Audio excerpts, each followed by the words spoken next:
Russia has launched one of its most intense waves of air and drone strikes on Ukraine in recent months.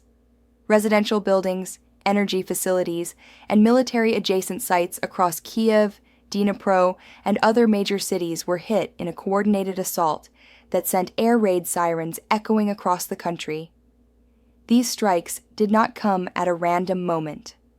They arrived during a period of rapidly shifting diplomacy, when the United States and Ukraine appeared to be aligning on a new peace framework, and when rare, indirect conversations with Russia were taking place through intermediaries. So the question is not just what happened, it's why now. And perhaps more importantly, why does this escalation matter so deeply for the United States? In this extended report, we break down the details of the strikes themselves, Russia's strategic timing, Ukraine's response, America's growing role in an increasingly complex diplomatic moment, and what the next month could mean for the future of the war. Over a 72-hour period, Russian forces executed a coordinated set of operations involving drone swarms, cruise missiles, and ballistic systems. It was not a single strike or even a single night of attacks. It was a layered assault, designed to overwhelm Ukrainian defenses and stretch response capabilities to their limits. Kyiv, Ukraine's capital, experienced some of the heaviest activity.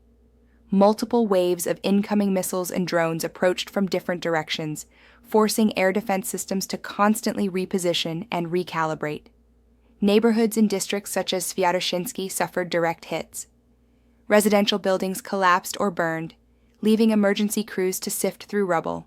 At least 7 civilians were killed, including elderly residents and children, with dozens more injured. Videos from the scene showed streets filled with smoke and debris, and families being evacuated from damaged homes in the early hours of the morning. Ukrainian air defense systems, many supplied by the United States and Europe, intercepted a significant number of the incoming threats. But as in previous large-scale attacks, some missiles got through. Several energy facilities were hit, raising new concerns about the resilience of Ukraine's power grid.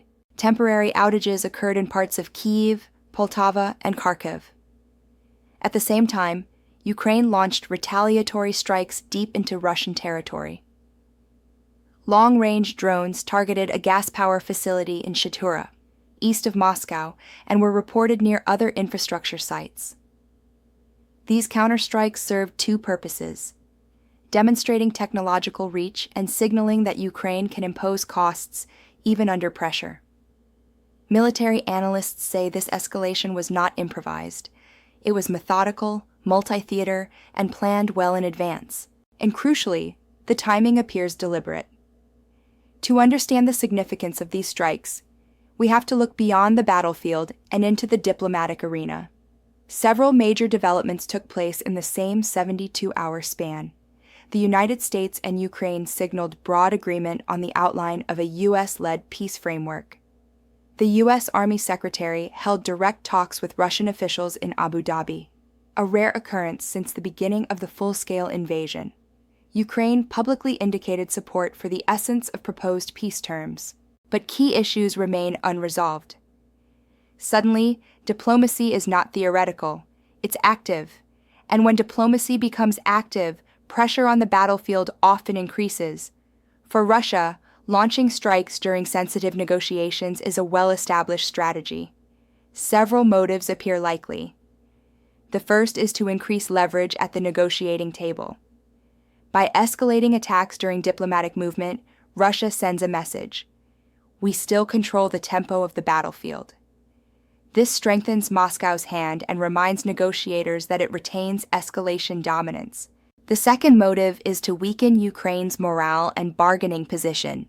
Civilian deaths, destroyed apartments, and energy instability are not just military outcomes, they are political ones. Damage to critical infrastructure can push Ukraine's leadership toward uncomfortable compromises, particularly if public pressure or humanitarian conditions worsen. The third motive is to gauge U.S. and European resolve. Russia watches Western reactions closely. The statements from Washington, the tone from European capitals, and the willingness to provide more aid. A weak or divided response signals that Russia may face fewer consequences for further escalation. The fourth motive is to reassure domestic audiences. Within Russia, negotiations can be politically risky. Hardliners view diplomacy as a sign of weakness. Launching strikes amid talks signals to Russian elites and the broader population that the Kremlin is not backing down. The fifth motive is to complicate U.S.-led peace efforts. By raising tensions and creating new humanitarian emergencies, Russia makes diplomacy harder. Any peace framework must now account for increased destruction and shifting military realities. This gives Moscow more room to shape terms or delay the process.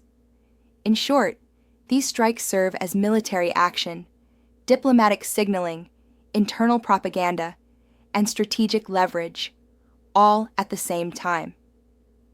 Ukraine quickly condemned the strikes, characterizing them as an attempt to disrupt the diplomatic process and force concessions. Ukrainian forces responded with long-range drone attacks against targets inside Russia. While the damage from these Ukrainian strikes is still being evaluated, the message was clear. Ukraine retains offensive capability and will continue to impose costs. Politically, Ukrainian officials reiterated that they remain committed to working with the United States on a possible peace framework. But they emphasized several unresolved and non-negotiable issues. These include restoring sovereignty over occupied territories, securing long-term security guarantees, NATO membership, reconstruction funding, and protections from future Russian aggression. Many in Ukraine worry that premature negotiations without these guarantees could leave the country vulnerable to future attacks, or force compromises that jeopardize territorial integrity. At the same time, Ukrainian leaders face domestic pressures. Public morale is strained after nearly 3 years of war. Infrastructure damage, population displacement, and economic challenges intensify the desire for stability, but not at the cost of sovereignty. The Russian strikes highlight how high stakes this diplomatic window truly is. The United States is not merely a supporter or observer in this conflict. It is a central player, both militarily and diplomatically. Russia's escalation places new pressures on Washington from several directions. First, U.S. global credibility is being tested. For allies around the world, Ukraine is a test case of American leadership. Will the U.S. stand firmly with partners under threat? Will it maintain commitments despite political divisions, or will it push allies into settlements they find unfavorable? How Washington handles this moment influences perceptions in Europe, East Asia, and the Middle East. Nations such as Taiwan, South Korea, and Israel are watching closely. Second, America is leading the peace framework. The United States is the architect of the emerging diplomatic proposal. Ukraine's willingness to engage depends heavily on American security guarantees, military aid, and reconstruction commitments. Meanwhile, Russia sees the United States as the only actor capable of influencing sanctions and shaping NATO's posture. This gives Washington immense influence, but also immense responsibility. Third, the strikes challenge U.S. military aid policy. Russia's escalation forces difficult questions. Should the U.S. increase assistance again? Provide more advanced air defense systems? Tighten sanctions further? Or prioritize diplomacy, even if Ukraine faces intensified attacks? Each path carries risk. More aid could escalate tensions. Less aid could weaken Ukraine. Diplomacy without pressure could look like appeasement.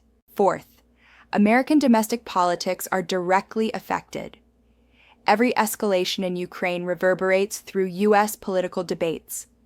Members of Congress, presidential candidates, and commentators frame these events through their own policy goals. Images of destroyed buildings influence funding debates, public opinion, media coverage, and broader questions about America's role in global security. Upcoming elections add another layer of complexity to the policymaking environment. Fifth, a destabilized Ukraine affects global markets and U.S. economics. Ukraine's stability impacts global grain prices, fertilizer supply, maritime trade routes, and energy markets. Increased conflict often drives up fuel prices, contributing to inflation. Global uncertainty affects shipping, insurance costs, and commodity markets, creating ripple effects throughout the American economy.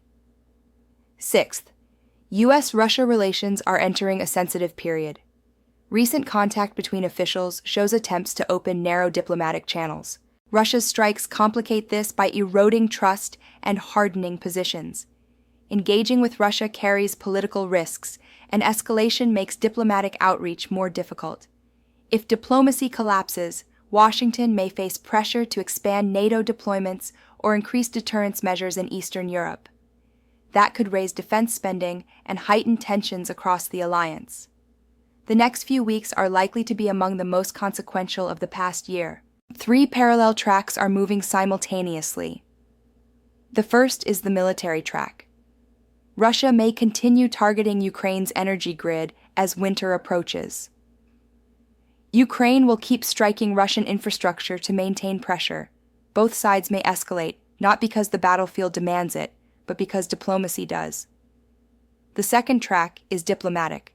The United States and Ukraine appear aligned on broad principles of a peace framework, but whether Russia accepts any version of it remains uncertain. European governments, wary of any deal that rewards aggression, are watching closely. The third track is domestic politics. Russia needs to project strength. Ukraine needs to demonstrate resilience. And the United States must balance leadership expectations with political pressures at home. Every missile that strikes a Ukrainian power plant and every drone that hits Russian territory shapes decisions in Washington, Brussels, Kyiv, and Moscow. The next steps these governments take could determine whether the war moves closer toward a negotiated settlement or enters a new and even more volatile phase. Russia's latest air and drone strikes are more than battlefield actions. They are a message to Ukraine, to Europe, and especially to the United States. As diplomacy accelerates, military pressure is rising as well. For America, the stakes are enormous: global credibility, economic stability, political cohesion, and the future of European security. All of them hang in the balance. And as this story continues developing, the world will be watching the decisions coming out of Washington, Kyiv, and Moscow. Their next moves could shift the direction of the war, toward peace or toward escalation. What happens in these coming weeks may define the trajectory of the conflict for years to come. The complexity of this moment cannot be overstated. Diplomacy, warfare, and domestic politics are intertwined in ways that make outcomes unpredictable. Russia's timing is strategic.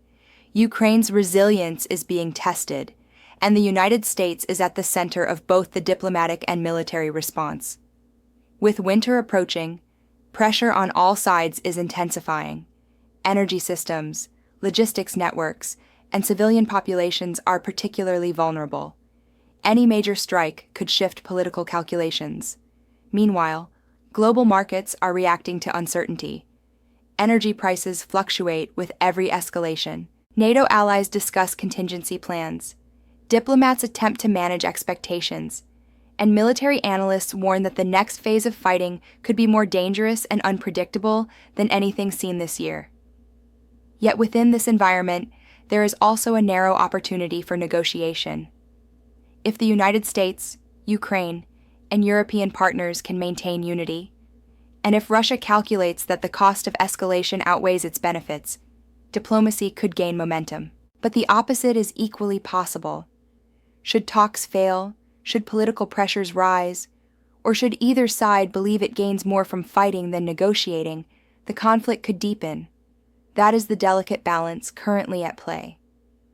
Every statement, every battlefield movement, and every diplomatic gesture carries weight. The world is watching closely, aware that what happens in Eastern Europe does not stay in Eastern Europe. It affects markets, alliances, and geopolitical stability. The stakes are enormous for Ukraine's sovereignty, for Russia's ambitions, and for America's global leadership. As the situation evolves, The international community is left to interpret signals from each capital, whether they point toward compromise or confrontation. What is certain is that the decisions made now will shape the future security architecture of Europe. They will influence alliances, military planning, and diplomatic relationships for years to come. This moment is pivotal. Russia's latest strikes underscore the volatility of the current phase. Ukraine's response shows determination, and the United States finds itself navigating pressure from allies, rivals, and domestic political forces. The coming weeks will reveal whether the conflict moves toward de-escalation or toward a more dangerous chapter. One thing is clear: the world cannot look away. The outcome of this crisis will have consequences far beyond the borders of Ukraine and Russia.